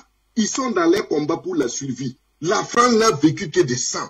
La France n'aura pas d'estime pour quelqu'un quant à la question de leurs intérêts. Et aujourd'hui, ce qui se passe, moi je pense que c'est une logique des choses. C'est la nature elle-même qui est en train d'amener l'Occident à bout. Et que les Africains doivent se relever pour leur propre naissance. Même pas des Africains qui se lèvent sans connaître l'histoire. Aujourd'hui, ce qu'ils sont en train de dire, voilà pourquoi je vous dis que les hommes politiques français actuellement, à l'heure où nous parlons, sont des malpolis, des impolis, des ingrats qui ne respectent pas l'histoire de l'humanité. On ne peut pas faire tuer les enfants des gens comme ça pour des sales guerres que vous, occidentaux, vous créez parce que vous n'êtes pas des humains. Toujours c'est des guerres, toujours c'est des guerres, toujours c'est des guerres. Le sang humain, partout c'est le sang humain que l'Occident verse. Et aujourd'hui, vous vous permettez de dire que 53 de vos enfants sont morts, les Marine Le Pen là. Moi j'adore Marine Le Pen parce que j'ai envie d'être en face des hommes politiques comme ça. Comment des gens comme ça, j'adore Marine Le Pen. Je vais avoir des hommes politiques comme ça qui vont faire de sorte que nous les Africains on prenne conscience. Et il faut les répondre. Je les adore parce que j'ai envie d'être en face des gens comme ça pour les répondre. Il faut les éduquer. Mais qu'est-ce que les Maliens ont dit? Qu'est-ce que les universitaires africains ont dit? Donc la France ne peut pas réussir. On ne peut pas parler de réussite avec un individu qui se dit toujours non, nous sommes les meilleurs. Et là, c'est quand même. Il faut respecter la mémoire des gens qui sont morts pour défendre votre patrie européenne pleine de sang. Vous avez créé la barbarie, tué les hommes partout dans le monde, créé des guerres. Qu'est-ce que toutes ces guerres-là ont apporté à l'Afrique? Aujourd'hui, vous ne pouvez pas respecter les morts, ces jeunes Africains qu'on a arrachés à 18 ans, à 19 ans. Allez les mettre dans le froid, sans formation militaire. Ils n'ont jamais su comment tenir une arme. Ils n'ont jamais mangé de votre nourriture. Et ils se retrouvent en train de manger des nourritures qu'ils n'ont jamais vues dans la vie. Ils ont tenu, vous défendre, les jours de défilé de la victoire. Vous avez dit, vous ne voulez pas des nègres. Vous ne voulez pas voir des noirs défiler à Paris pour dire que non, c'est les noirs qui sont venus. Mais on vous a fait quoi? La Bible vous a mis dans des problèmes. La Bible a menti sur la question des races. Les Européens aujourd'hui sont devenus des esclaves du racisme. Les Grecs, les Romains n'ont pas été racistes. Mais depuis que Constantin a adopté la Bible, les Européens sont devenus des barbares du point de vue racial. Comment un individu peut s'asseoir voir un homme du point de vue de la couleur de la peau, il est révolté. Vous connaissez quoi dans la religion? Vous avez pris l'affaire des Juifs et aujourd'hui voilà où ça a mis l'Europe. Il faut expliquer ces choses-là aux Européens. Moi je suis très déçu de ce que les Français ont dit aux Maliens et à l'Afrique tout entière. Et je dis, Emmanuel Macron et tous les hommes politiques français sont des impolis, des mal éduqués, qui n'ont pas respecté pas l'histoire de l'Afrique, mais l'histoire de l'humanité. Je dis bien très impolis, parce que c'est des gens qui sont morts. Des innocents que vous avez ramassés, chargés dans des bateaux. Ils sont allés mourir pour vous. Aujourd'hui, vous dites que non, 58 de vos... De vous couper la parole d'Assé de Binouté, je voudrais me tourner vers vous, cher ami Mazouala Diabanza, en espérant que vous avez le retour Diabanza. J'ai le retour. Voilà. Donc, je voudrais vous interroger, vous, sur la question de la démocratie. Hein. On sait avec le sommet de la Baule que la France, à un moment de sa relation avec l'Afrique, a cru devoir imposer ce qu'elle entendait par démocratie à ces pays africains. Emmanuel Macron n'a pas dérogé à cette règle depuis 5 ans, donc il se débat. Il se démène comme un beau diable, selon ses turiféraires, pour essayer d'installer dans la démocratie du point de vue occidental en Afrique. Je voudrais que vous nous tiriez le bilan de ces faits-là, à l'aune, par exemple, de ce qui s'est passé en Côte d'Ivoire, à l'aune de ce qui se passe au Mali, à l'aune de ce qui se passe au Burkina Faso et à l'aune de ce qui se passe en Centrafrique, au Tchad. Est-ce qu'aujourd'hui, on peut véritablement dire que Emmanuel Macron a posé les jalons de la démocratie véritable, c'est-à-dire celle des peuples en Afrique? Est-ce que c'est un échec ou c'est une réussite?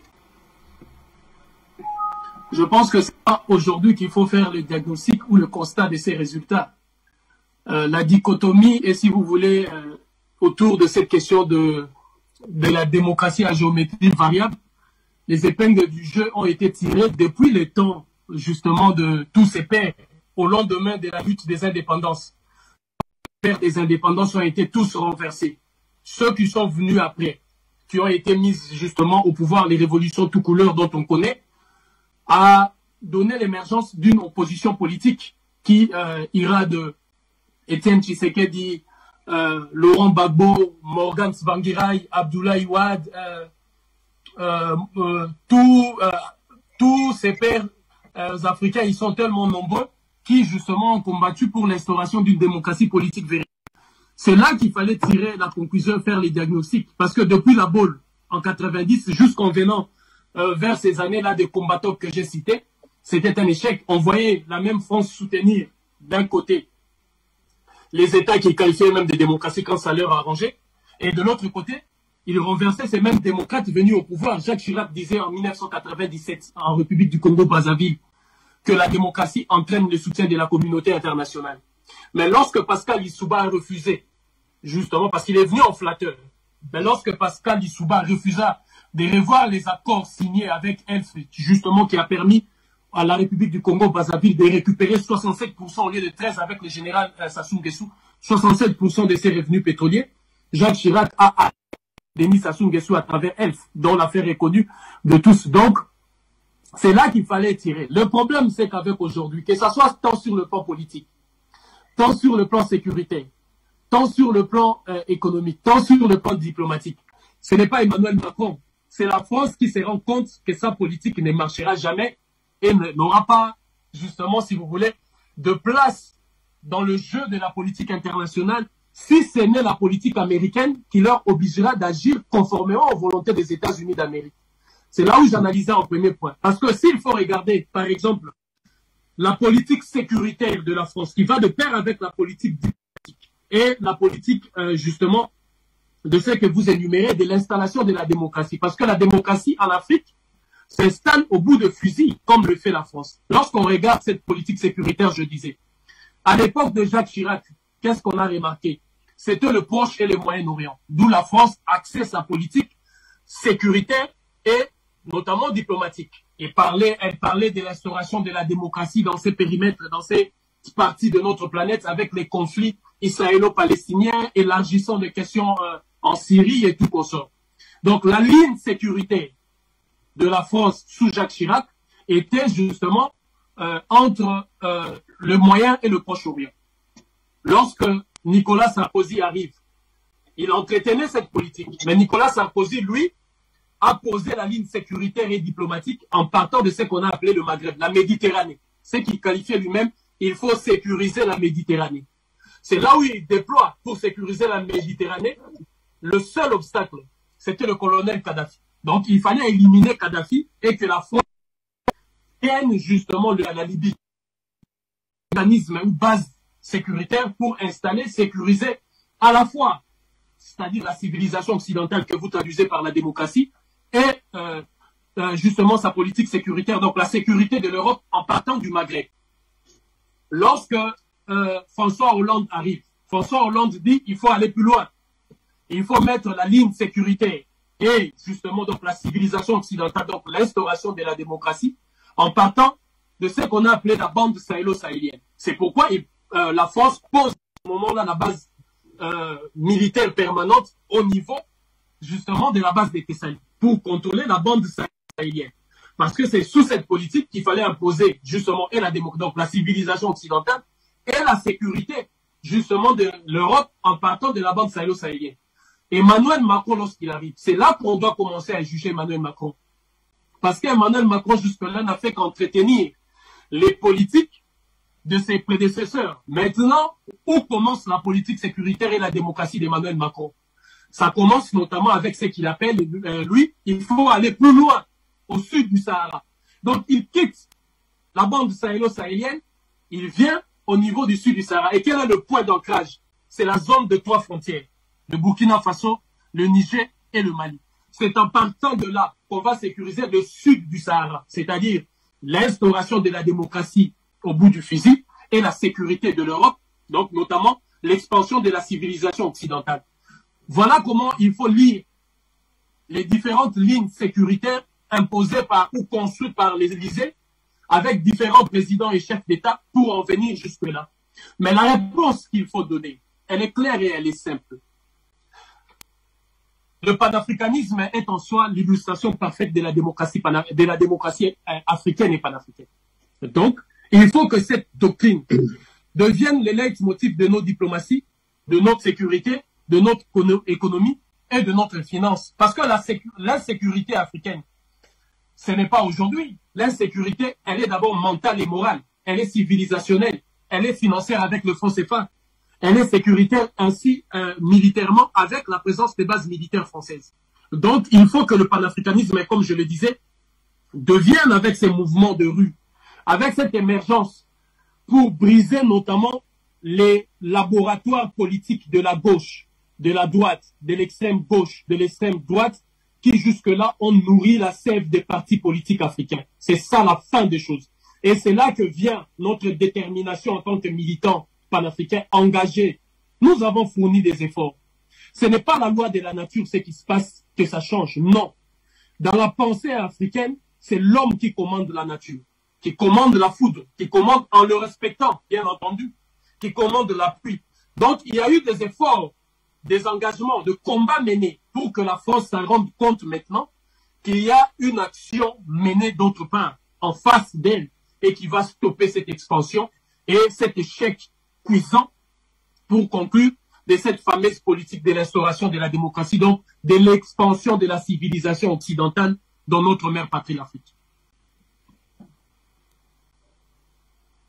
Vers vous, Ngouti Béanzin, sur cette question de démocratie, avez-vous l'impression que le président Macron, il écoute plus les peuples africains dans leur desiderata, ou alors vous avez le sentiment qu'il soutient plutôt certaines oligarchies qui lui promettent, à lui, mais certainement à son pays, plutôt des parts de marché? Est-ce que vous notez une dichotomie entre, parlant de cette démocratie-là, entre le soutien de la France d'Emmanuel Macron à des oligarchies établies, ou alors vous pensez que Emmanuel Macron lutte vraiment pour l'installation de la démocratie par les peuples?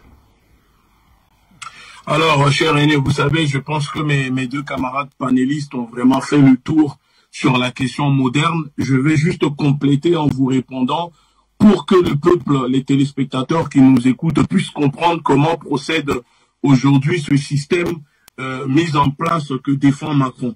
Parce que nous allons retourner encore en arrière, avant la Révolution française de 1789. Si vous regardez bien à cette époque, l'Europe, ici en France, vous prenez l'Europe au niveau culturel. Et au niveau culturel, l'avancement au niveau culturel était très lamentable. Que ce soit au niveau intellectuel, ils étaient très lamentables. Les régions ici en Europe étaient très arriérées. Ça veut dire que les régions n'étaient pas développées du tout.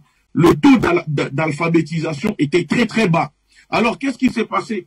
Après la Révolution, qui a fait tomber le système féodal et la monarchie, pendant ce temps, l'Empire britannique était au top, au sommet.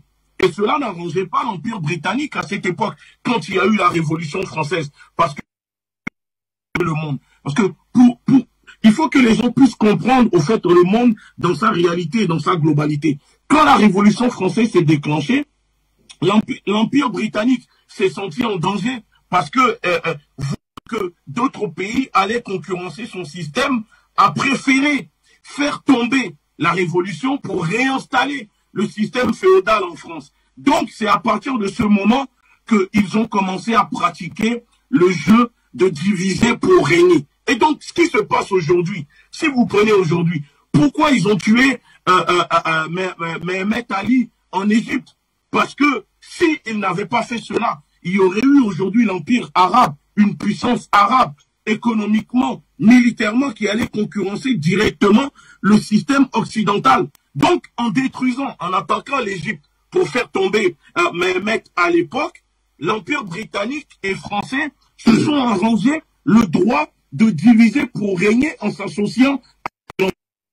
Donc ce jeu que pratique aujourd'hui le président Macron, c'est un jeu qui date déjà depuis de l'époque, le jeu de diviser pour régner. Et si vous allez plus loin, le système, on nous parle de terrorisme, le système de ce jeu terroriste a été installé par la France, ça fait partie, c'est le visage d'une même pièce, c'est une façon de contenir, de contrecarrer la révolution des peuples sur le continent. Ok, comment dire, le peuple, pour ne pas que le peuple puisse se lever contre cette politique d'exploitation que la France utilise sur le continent africain. Donc, quand on parle de terrorisme, on sait qu'on peut tenir le peuple en respect parce qu'on peut réduire les libertés individuelles de chacun parce qu'on utilise la peur. Donc, la stratégie du chaos que utilise la France aujourd'hui, que utilise Macron, ce n'est pas lui qui a inventé cela. La stratégie de diviser pour régner que utilise Macron, ce n'est pas lui le propriétaire de cela. Il n'est là que pour défendre un système qui perdure, dont la France a besoin pour continuer à survivre. Si la France est une puissance, il faut le dire aux téléspectateurs, c'est parce que la France possède une administration puissante. C'est l'administration française qui fait que la France, elle est ce qu'elle est aujourd'hui. Si vous retirez l'administration française, la France n'est plus rien, parce qu'elle ne vit que grâce à ça. Elle est là pour administrer, pour piller, pour pratiquer une politique de prédation. Et c'est là où je dis que les personnes, les présidents comme Macron, etc., qui arrivent, pour moi, je les considère comme des hybrides de De Gaulle, parce qu'ils sont là pour préserver le gaullisme. C'est le gaullisme qui est l'objet, les conséquences de ce qui se passe en ce moment dans ces camps de concentration qui sont nos pays africains. Donc Macron est un élève qui est là pour défendre le gaullisme. Vous prenez Marine Le Pen que vous citez, elle-même elle vous dit « je suis gaulliste ». Vous prenez n'importe qui dans ce pays, même les plus fachos, même les néo-nazis vous disent qu'ils sont gaullistes. Donc si vous retirez aujourd'hui le système gaulliste qui a fondé la Ve République, vous retirez le gaullisme, vous retirez De Gaulle, les Français sont perdus. Ils n'ont plus un héros. Le seul qu'ils possèdent en ce moment, c'est De Gaulle. Donc nous devons dire au peuple africain, pour faire tomber ce système qui reste, il faut déconstruire le mythe De Gaulle. Il faut déconstruire ce système pour que le peuple africain puisse se libérer. Tant que nous allons continuer à taper au couteau et on refuse de toucher le système De Gaulle, à chaque fois que les présidents français seront élus, ils vont tout faire pour préserver l'intérêt installé par De Gaulle avant sa mort. Même si il faut créer du terrorisme, ils le feront. Parce que si vous prenez du Mali, la France est partie là-bas créer le terrorisme. En créant du terrorisme, elle savait très bien qu'elle allait l'utiliser pour demander aux autorités maliennes de se retirer du Nord pour dire qu'il faut trouver des terrains d'entente avec les groupes armés pour ne pas que ça dégénère. Si les autorités se retirent, la France occupe le terrain et maintenant elle peut opposer les ethnies, les groupes, les uns contre les autres. C'est cette politique que la France utilise, le diviser pour régner. Donc face à cela, qu'est-ce que nous faisons? Nous, on doit aussi être du côté de ceux qui en ce moment ne veulent pas voir ce système de diviser pour régner, leur tomber dessus, comme la Russie. Parce que là, ils sont en train d'encercler la Russie. La Russie a déjà été trahie. Le frère vient dans le passé. La Russie ne fait plus confiance aux paroles de l'OTAN et des Américains. Parce que les personnes qui ne le savent pas, les États-Unis n'étaient pas une puissance impérialiste. Les États-Unis, c'était une colonie anglaise. C'était une colonie anglaise avant que les États-Unis ne deviennent une puissance impérialiste. Donc cela arrange les États-Unis de maintenir l'Europe sous domination pour pouvoir continuer à piller l'Europe. Et donc, l'obstacle qu'ils ont en ce moment, la seule menace qu'ils ont ici en Europe, c'est la Russie. Parce que n'oublions pas qu'en 2000, quand la Russie a voulu rentrer dans l'Union européenne, on a refusé, on les a mis sur le banc de touche. Donc là, directement, les États-Unis, pour eux, il faut neutraliser la Russie pour permettre aux États-Unis de contrôler, de dominer seul le monde. Et ça, la Russie ne veut pas. Donc, nous, peuple africain, là-dedans, parce que on parle de Macron, mais nous savons très bien que la France n'est plus une puissance. La France n'a plus les moyens aujourd'hui de faire une guerre sur le continent, de tenir une guerre.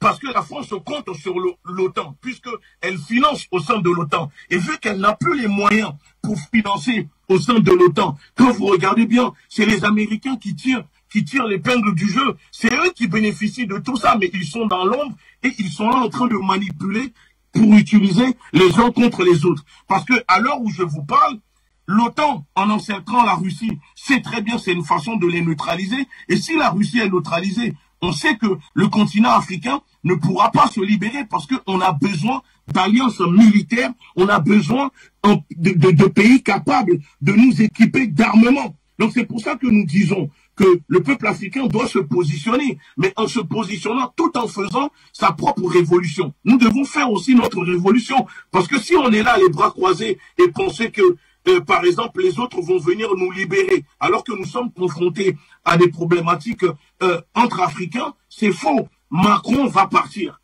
Macron va faire son mandat et il partira. D'autres présidents vont prendre le pouvoir et vont continuer. C'est là où la diaspora africaine a son rôle à jouer. Parce qu'une diaspora qui n'est pas puissante économiquement, mais surtout politiquement, comment voulez-vous que la diaspora puisse empêcher ces décisions qui sont prises ici à Paris pour exploiter le continent africain?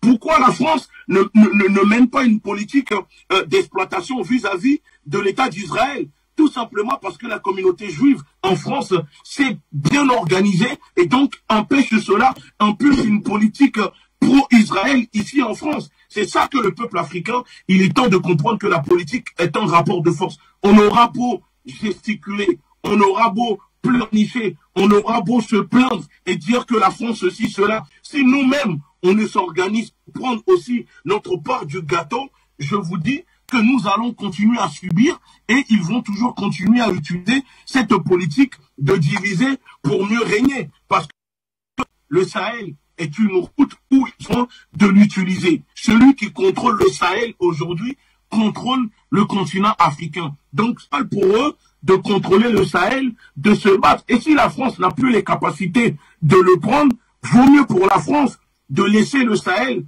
aux Américains, parce que quoi qu'il arrive, la France sait qu'elle pourra toujours en bénéficier de l'exploitation que les États-Unis feront du Sahel. Parce que au Sahel, ce n'est pas la France qui mène une guerre là-bas. Il faut dire aussi cette vérité. Les yeux et les oreilles de la France et les Américains.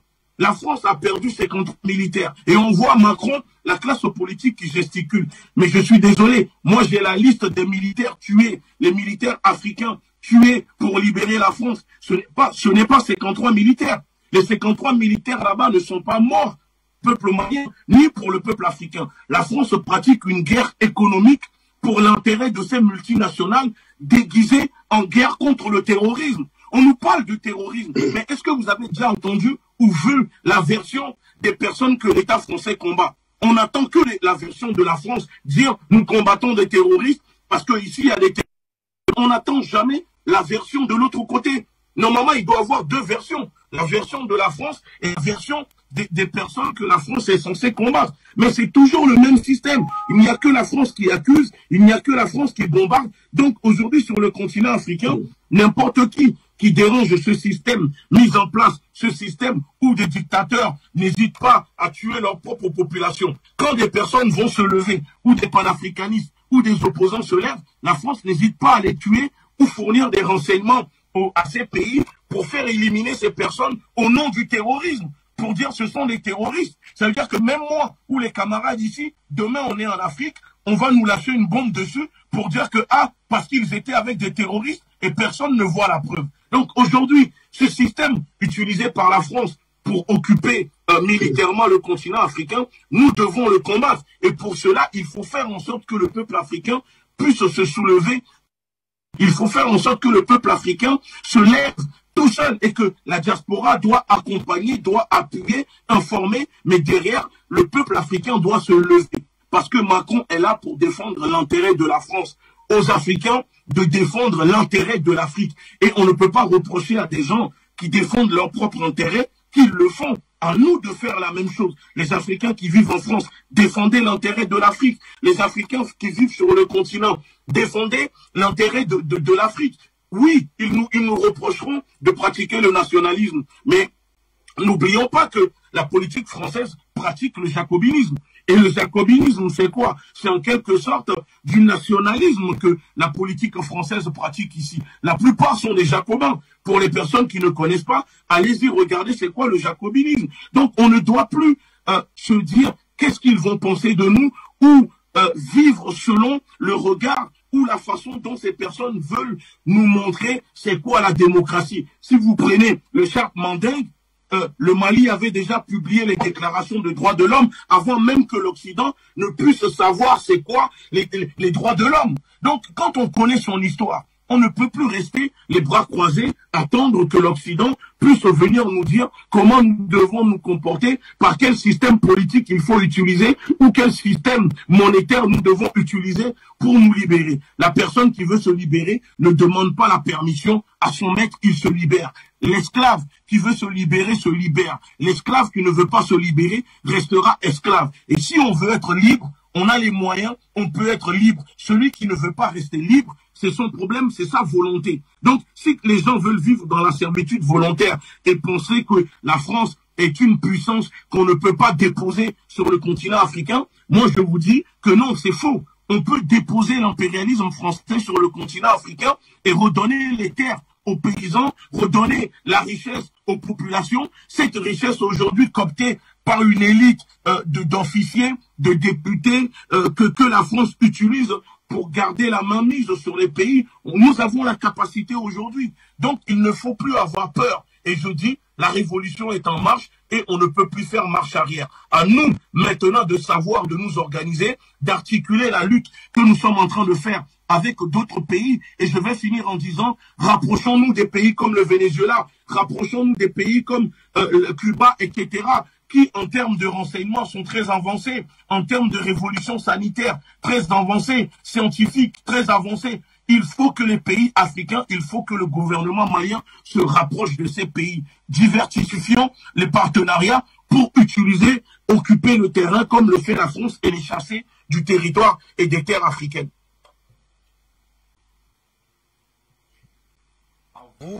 Le temps, nous allons prendre en guise de conclusion, patient parfait, donc ce sera donc votre dernier. Après cela, évidemment, les téléspectateurs qui souhaitent participer, hein, on est preneurs, on aimerait avoir vos avis, mais après donc la prise de parole de patient parfait, donc qui va nous permettre de mettre une conclusion à cette première thématique. Le tableau est saisissant, patient parfait d'homme. En 2002, la France, en 2022, la France se présente comme une puissance moyenne, mais avec une influence visiblement beaucoup plus grande au regard de sa population. Mais malheureusement, son économie est devrait être basée sur devrait s'appuyer sur des bases solides pour continuer à tenir son rang. Or, aujourd'hui, est-ce que la France est capable de s'appuyer sur des bases solides pour continuer à maintenir cette puissance? Si oui, quelles sont ces bases? J'ai écouté beaucoup de choses qui ont été dites par nos amis qui ont tout à l'heure là. Je tiens à dire que il ne faut pas qu'on ait l'impression que rien ne se fait sur le continent. Parce qu'il faut voir d'où nous venons. Oui. Beaucoup de choses se font sur le continent. La prise de conscience, elle est réelle. Ouais. Par exemple, notre ami d'acier de Bidonté, qui parlant des Maliens, non. les Maliens sont vraiment, vraiment mobilisés. La Russie aide le Mali, mais c'est le Mali qui est au front. C'est le peuple malien, c'est la jeunesse malienne qui est au front de ce combat. Certes, ils bénéficient à travers leurs dirigeants éclairés, qui ont compris qu'il faut varier, n'est-ce pas, les partenariats. Et ils ont tendu la main à la Russie et à d'autres. Mais ceux qui font l'essentiel du boulot, ce sont les Maliens.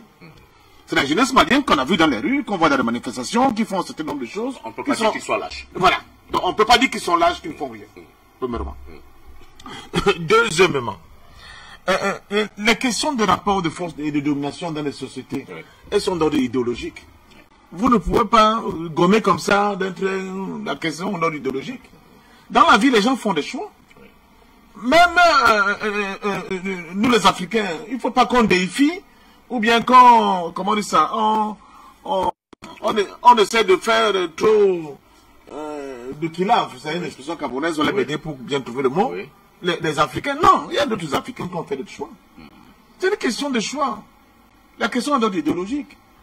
Et une petite minorité dans le système capitaliste. C'est-à-dire qu'il y a des collabos aussi africains. Mais bien sûr. Voilà. Tous les Noirs, il ne faut pas idéaliser les Africains. Non. Il y a d'autres Africains qui sont d'accord avec la manière de Macron, de Biden et d'autres de gérer le monde. Oui. C'est une évidence. Si on ne fait pas ça, on est en train de foutre le dos dans l'œil. C'est ça. Il y a des Africains qui sont d'accord avec le mode de gestion économique et d'exploitation du plus petit nombre au détriment du plus grand nombre. C'est une réalité. Oui. Nous sommes dans cette phase actuelle du combat et on a l'impression que l'ensemble des Africains se réunissent parce qu'il y a la question de souveraineté même du peuple africain qui se pose. Oui. Nous ne sommes pas, surtout dans le précaré, ce qu'on appelle le précaré français, nous ne sommes pas encore indépendants. Ils ont confisqué notre souveraineté. Oui. C'est pour ça que cette bataille fédère un maximum de gens, même ceux qui ne pensent pas, qui pensent comme Macron, oui, mais qui ont l'impression qu'ils sont les trois dans un système qui ne leur permet pas d'évoluer et de faire éclater leur génie. Oui. Quand nous allons arriver à nous défaire de ces liens-là et à reconquérir notre souveraineté, d'autres batailles en interne vont se déclencher. Hein. Ça, je peux vous le dire. Sur la redistribution, par exemple, du gâteau national, comment il doit être réparti. Et il concerne beaucoup de domaines. On le voit aujourd'hui. La question de terre, l'accaparement de terre par certaines élites africaines qui sont complices de l'Occident. La question de l'exploitation, la question du travail. Des règles de travail. Les codes de travail dont beaucoup ont aboli. Les patrons sont maîtres. Il faut qu'ils renvoient comme ils veulent. Le transfert des bénéfices. Les lois qui sont prises. Que ce soit au niveau des impôts, au niveau de la douane, même au niveau de la justice. Il faut qu'on voie tout ça. Donc ça va être d'autres débats qui vont venir. La question actuelle, c'est que nous disons à ces gens-là, oui, laissez-nous aussi enlever votre genou sur notre cou, si vous voulez que je parle comme ça, manière triviale. Parce que vous, en réalité, quand on parle de racisme, vous ne nous considérez même pas comme des êtres humains. Pour vous, nous n'avons pas de droit à la parole. Monsieur Macron n'est que le représentant d'une oligarchie au service d'une idéologie. C'est l'idéologie de la domination capitaliste, point. C'est le représentant de la Big Pharma, non? Tout le monde le sait. Ils l'ont aidé à être le président de la République. Et ces gens-là, qu'est-ce qu'ils disent? Il faut réduire la population. Et quand on parle de réduire la population, on voit beaucoup de plus d'Afrique. Et c'est pour ça que Macron, sans mettre des gants, aller au Niger, dit aux femmes nigériennes, vous faites l'enfant, c'est quoi votre affaire?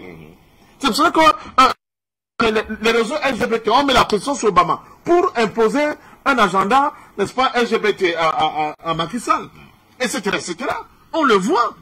Donc, nous sommes dans une contrainte de résistance par rapport aux valeurs sur le plan social, économique et culturel qu'on veut nous imposer. Et c'est ça, c'est pour ça que nous résistons.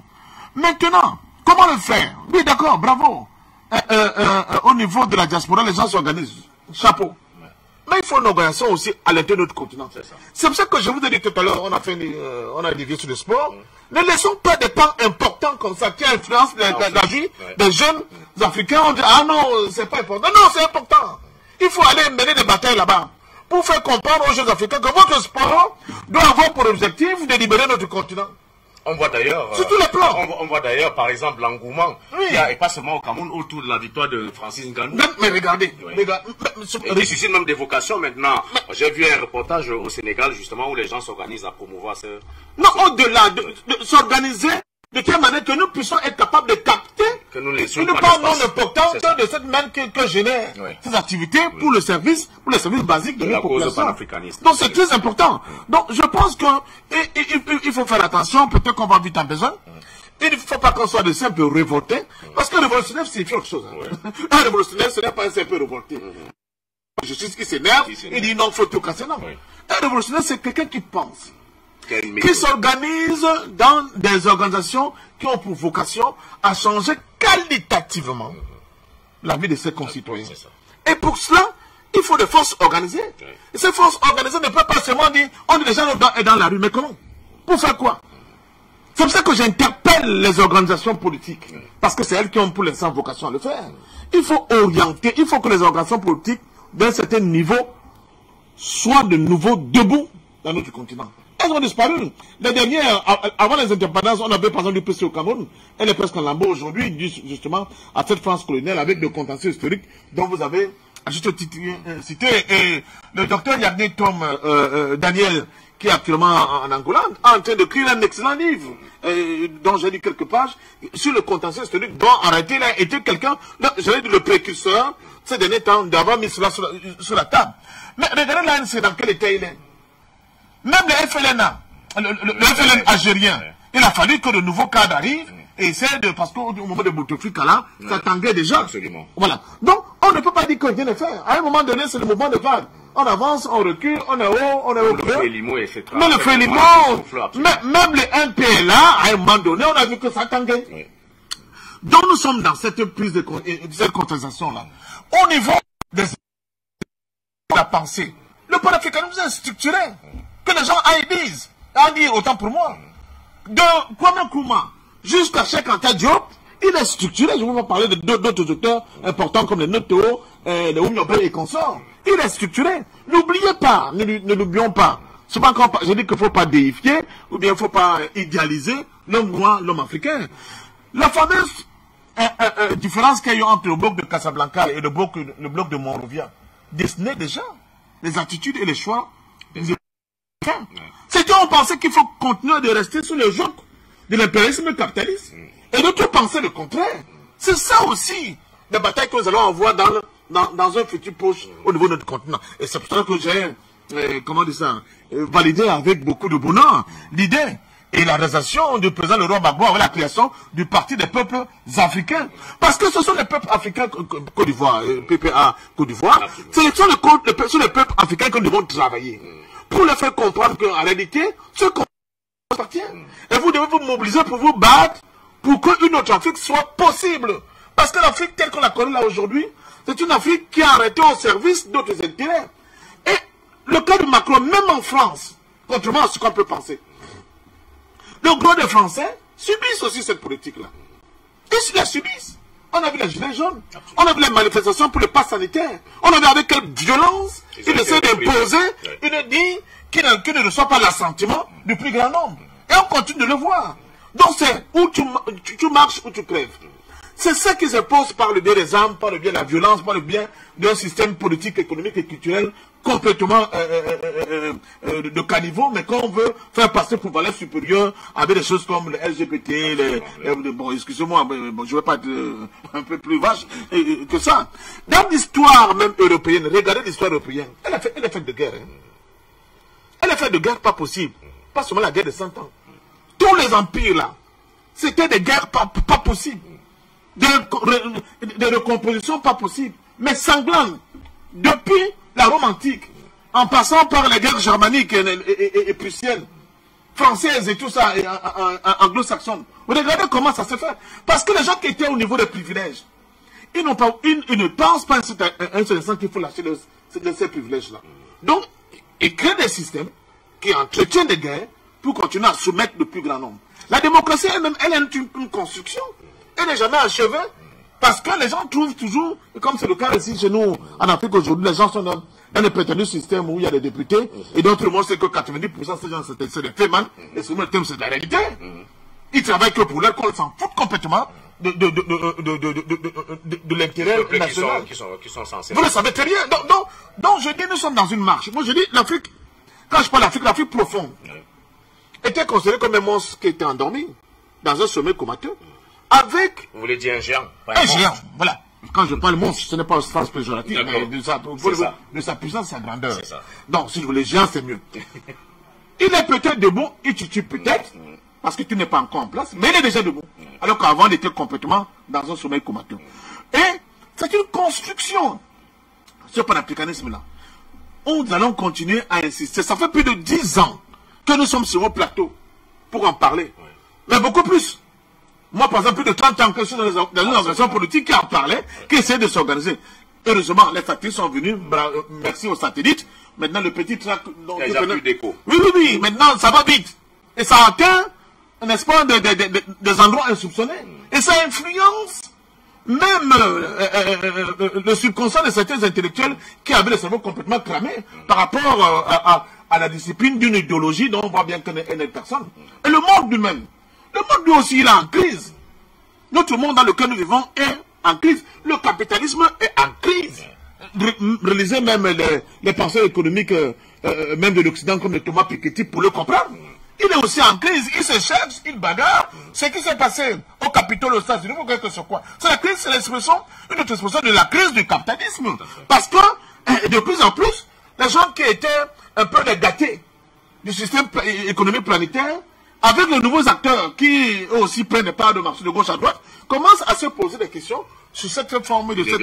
Voilà, mais Karl Marx disait d'ailleurs que pour arriver à un état socialiste, il faudra qu'on atteigne d'abord la forme la plus élevée du capitalisme, mais peut-être que c'est ce que nous vivons. Mais sur le plan humain, c'est ce que l'Afrique va apporter, la touche africaine, dans la gestion des contradictions entre les individus, les sociétés et les systèmes, ça va être l'humanisme. Parce que, justement, est-ce que nous allons vers un panafricanisme qui aura un visage de ce que les États-Unis nous montrent? Qui peut l'accepter? Qui peut l'accepter? Est-ce que nous aurons un autre panafricanisme à visage humain qui va justement mettre l'homme au centre de ses préoccupations dans toutes ces dimensions?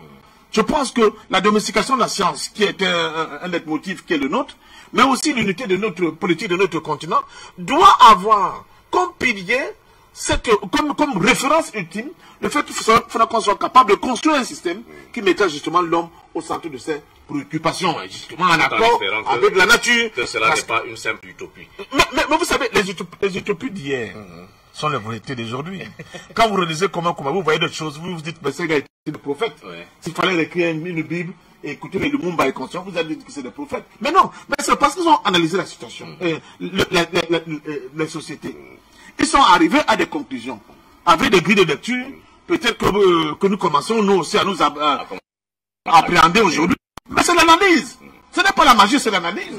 On voit bien qu'une société qui fonctionne comme nos sociétés là, avec des économies extraverties, avec des cultures de caniveau, qu'on passe pour le nouveau droit de l'homme, avec l'égoïsme incroyable, avec des conditions de déshumanisation, mais aussi d'esclavage de l'homme humain, ne peut pas prospérer pour très longtemps. Il va arriver à un niveau où les gens vont dire, comme ce fut le cas pour l'esclavage, que non. Alors cet esclavage moderne qu'on nous a imposé, avec des accords de coopération, avec tout ce que la France sème comme bordel au Sahel, et ils essaient de se justifier en disant qu'ils défendent les Africains, ça fait un peu rire, on peut sortir les chiffres, on peut parler même de ceux de Gaulle. La déconstruction de Gaulle, elle se fait. Nous, on a fêté le 80e anniversaire du débarquement de M. de Gaulle ici à Douala. C'est par ici que, en réalité, les prétendus France libre est née. Et on a déconstruit le mythe de Gaulle. Le mythe de Gaulle, en réalité, c'est le mythe d'un système de domination qui a embrassé le racisme. Attendez, Hitler, c'est pas Hitler qui a créé le racisme. Hein. Allez lire les penseurs occidentaux avant la prise de pouvoir de Hitler, longtemps avant. Ils sont déjà racistes. Ils le sont parce qu'en réalité, c'est le ferment idéologique de la domination d'un petit nombre sur l'ensemble. C'est ça que nous combattons aujourd'hui et nous estimons que nous devons, au-delà de tout ce que nous pouvons dire, avoir comme contradiction, remettre l'homme au centre du jeu. En remettant l'homme au centre du jeu, on va le mettre sur toute sa composante de manière holistique, totalitaire. Quels sont ces États africains qui veulent compétir avec l'Occident et où l'enseignement pratiquement a été privatisé? Même dans les institutions dites officielles, les universités d'État, on fait payer des sommes faramineuses pour que les enfants puissent domestiquer le savoir. Est-ce que c'est le cas à Cuba? Non. Même en Allemagne, est-ce que c'est le cas? Non. Mais si chez nous, on doit se... Mais on privatise l'acquisition des connaissances. C'est quoi cette histoire? Donc je pense que vraiment, le chantier est énorme, mais pour l'instant, il y a un réveil. Quand on voit ce que font les jeunes burkinabés, les jeunes nigériens, les jeunes maliens, les jeunes centrafricains, vous qui êtes dans la diaspora, et peut-être nous qui avons été les précurseurs de ce discours depuis plus d'une décennie, ça veut dire que il y a un réveil. Le réveil est réel et progressivement, étape par étape, avec des passages de témoins, de génération en génération, de moment en moment, nous allons finir par arriver, par créer une masse critique qui va permettre à notre continent d'être debout et de parler aux autres d'égal à égal, parce qu'en réalité, le panafricanisme est avant tout un humanisme. Merci infiniment, patient, parfum d'homme.